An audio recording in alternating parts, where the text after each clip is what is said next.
Comment est-ce que la tension due à l'interpellation de Monseigneur El Hajj affecte la scène politique libanaise aujourd'hui? Moi, je crois qu'il faut aborder la question de l'arrestation du Monseigneur Hajj d'une manière un tout petit peu différente de ce qui a été mené dans les médias et surtout à partir des discours politiques de ceux qui se sont solidarisés avec Kilki et ceux qui disons, marqué une distanciation de Kilki. Je crois que cette question est une question extrêmement épineuse. Elle relève du fait qu'il y a une décision politique de la part du Hezbollah de diaboliser toutes les communautés qui, historiquement, ont créé la dynamique politique, sociale de ce pays. Pendant des années et des années, le Hezbollah a diabolisé la communauté sunnite en les indiquant comme étant des terroristes ou bien des corrompus. Et maintenant, c'est le tour des chrétiens en disant que ce sont des agents israéliens. Comme s'il voulait dire à partir de cette décision que la seule communauté qui est capable de gouverner le pays, la seule communauté nationale, entre guillemets, la seule communauté nationaliste ou bien qui sert les intérêts du pays, qui est capable de délimiter la frontière maritime, qui est capable de demander le retrait des troupes israéliennes du pays par la force de la résistance, qui n'est pas corrompue parce qu'elle n'a pas, participé à tous les gouvernements qui ont succédé en 1992, tout ça est la communauté chiite. Cette diabolisation, en partie une fois des sunnites et une deuxième fois des chrétiens, a été perçue par ces communautés comme étant une attaque frontale contre la communauté elle-même. Comme aujourd'hui, par exemple, les chrétiens considèrent que l'arrestation du Monseigneur Hajj est une attaque contre la communauté chrétienne. Moi, je crois que c'est une attaque contre l'idée du pays. C'est une attaque qui est contre l'idée de la convivialité islamo-chrétienne. Le Hizb veut remplacer la convivialité islamo-chrétienne par l'image d'une communauté forte, d'une communauté privilégiée. Et considère, comme les Maronites ont été une communauté privilégiée entre 1920 et 1975, comme les sunnites ont essayé de jouer ce rôle de communauté privilégiée avec Rafi al-Hariri et l'expérience Rafi al-Hariri à partir de 92, que maintenant il revient à leur tour et de leur droit de se comporter comme étant une communauté privilégiée. Et pour se comporter comme étant une communauté privilégiée, ils doivent absolument diaboliser les autres communautés et les fragiliser. Et donc, quand je dis que c'est une attaque frontale contre l'idée du Liban, et non pas contre la communauté une fois sunnite et maintenant maronite, c'est pour dire que se défendre contre cette attaque frontale de la part du Hezbollah ne se fait pas à partir d'un périmètre sunnite ou bien d'un périmètre maronite détaché l'un de l'autre. Seulement une plateforme nationale qui puisse se réunir autour de textes de référence, la constitution libanaise, les accords de Taïf et les résolutions des Nations Unies, la 1680, la 1559, la 1701. Si on peut réunir toutes les forces libanaises, qu'elles soient des forces musulmanes, ou bien des forces chrétiennes, ou bien des forces laïques, ou bien des forces civiles, que toutes ces forces libanaises soient réunies autour de ces trois textes de référence. À partir de ce moment-là, nous pouvons faire face à cette attaque frontale du Hezbollah. Où cette polémique risque d'aller, à votre avis?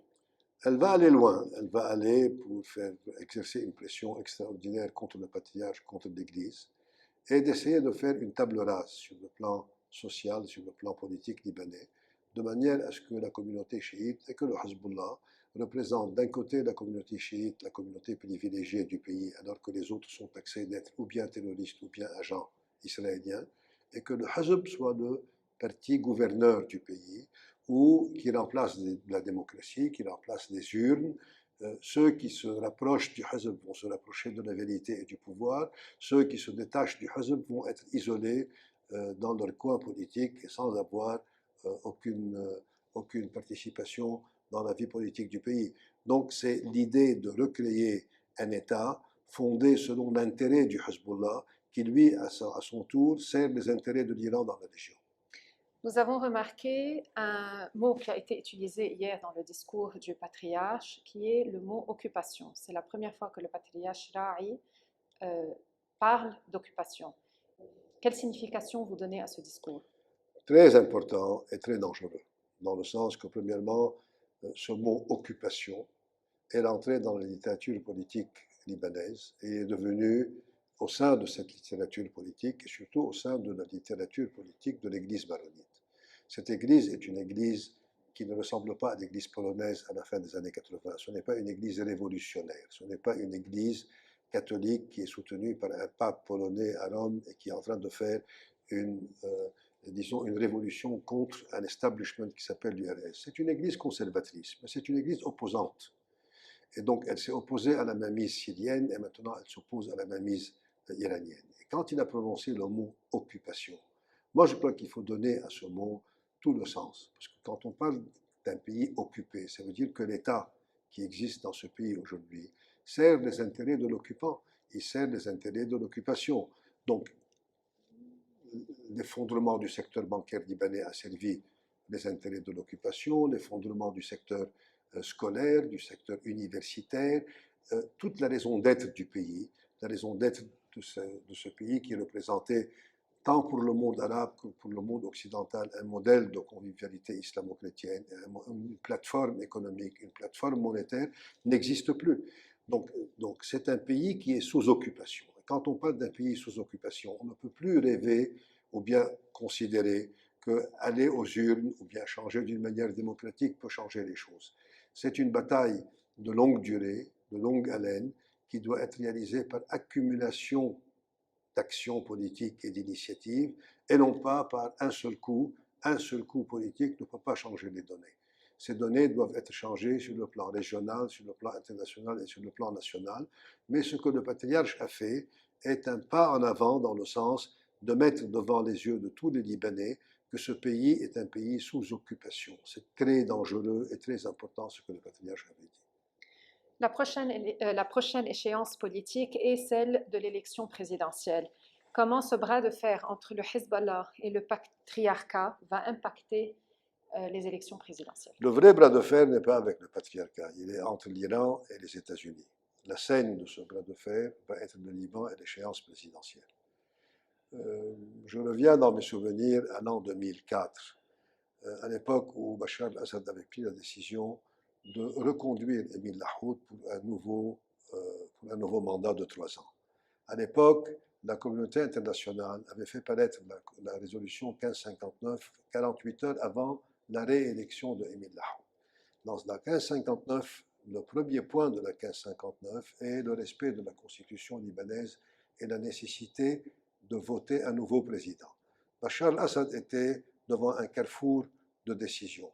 Si il voulait appliquer la 1559, il allait reculer d'un pas devant la communauté internationale au Liban, et qui recule d'un pas, comme tous ces régimes totalitaires, va reculer toujours jusqu'à arriver à Damas. Il a pris la décision de relever le défi, et malgré l'apparition de la 1559, il a assuré le renouvellement du mandat de Émile Lahoud. 6 mois plus tard, il était en dehors du pays. Aujourd'hui, l'échéance présidentielle tombe dans un moment de confrontation entre l'Iran d'un côté et les États-Unis de l'autre. Je crois que l'Iran va relever le défi. Elle ne va pas céder aux pressions de la communauté internationale. Elle va soutenir un président qui, pour elle, est un président allié, mais qui, pour la majorité des Libanais, de la communauté internationale, il peut être perçu comme étant un président iranien ou bien pro-iranien dans le pays, qui est Gebran Bessil ou bien Slameh Fringi. Ils vont soutenir déjà la candidature de Gebran Bessil pour que tous les Libanais, probablement, à un certain moment, aillent le supplier pour qu'il leur fasse la faveur de soutenir Slameh Fringi à la place de Gebran Bessil. Donc dans le sens qu'ils vont relever le défi contre la communauté internationale pour essayer d'attirer l'attention de la communauté internationale et de parler avec le centre de décision qui s'appelle l'Iran pour eux, ou bien Téhéran. Si cette échéance présidentielle tombe à pic dans un moment de confrontation irano-américaine, c'est soit Gebran Bessil, président de la République, ou bien on rentre dans un chaos. Et comment sortir de ce chaos au cas où? Donc si ce n'est pas Gebran Bessil, c'est le chaos? Si on parle d'un chaos, malheureusement, ça veut dire qu'on va aller vers un remodelage de la constitution libanaise et des accords de Taïf.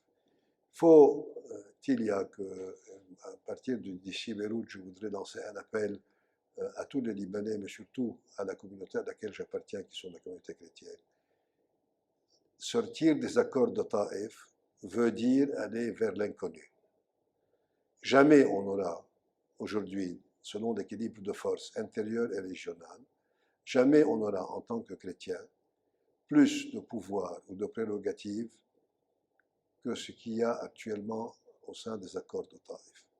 Quand quelqu'un qui parle d'une manière très facile de sortir des accords de Taïf et d'aller vers une table de dialogue pour considérer qu'il faut changer la constitution pour sortir de la crise, premièrement, il est en train de commettre deux erreurs. La première, c'est qu'il dit que la crise est une crise constitutionnelle, est une crise de pacte national entre les Libanais, et ce n'est pas une crise des armes du Hezbollah ou bien de l'occupation iranienne. Or, la crise est une crise d'occupation iranienne qui, elle, empêche l'application des accords de Taïf. Ce n'est pas une crise des accords de Taïf en lui-même qui lui empêche la relation saine entre les Libanais, ou bien qui empêche, disons, un consensus libanais autour de définir un état des lieux de cette crise et voir comment sortir de cette crise. La crise dans laquelle on se trouve l'a bien défini le communiqué de Kirk de jeudi dernier, nous sommes sous occupation iranienne. Et pour pouvoir sortir de l'occupation iranienne, il ne faut pas faire une confrontation avec Walid Jumblat, même si Walid Jumblat a dit un arbre ne cache pas une forêt, même si Walid Jumblat a eu probablement peur de dire que cette partie de l'argent qui a été transportée par le Monseigneur Hajj va aussi subvenir aux besoins de quelques familles druzes, et donc il a essayé de se laver les mains de cette... Il ne faut jamais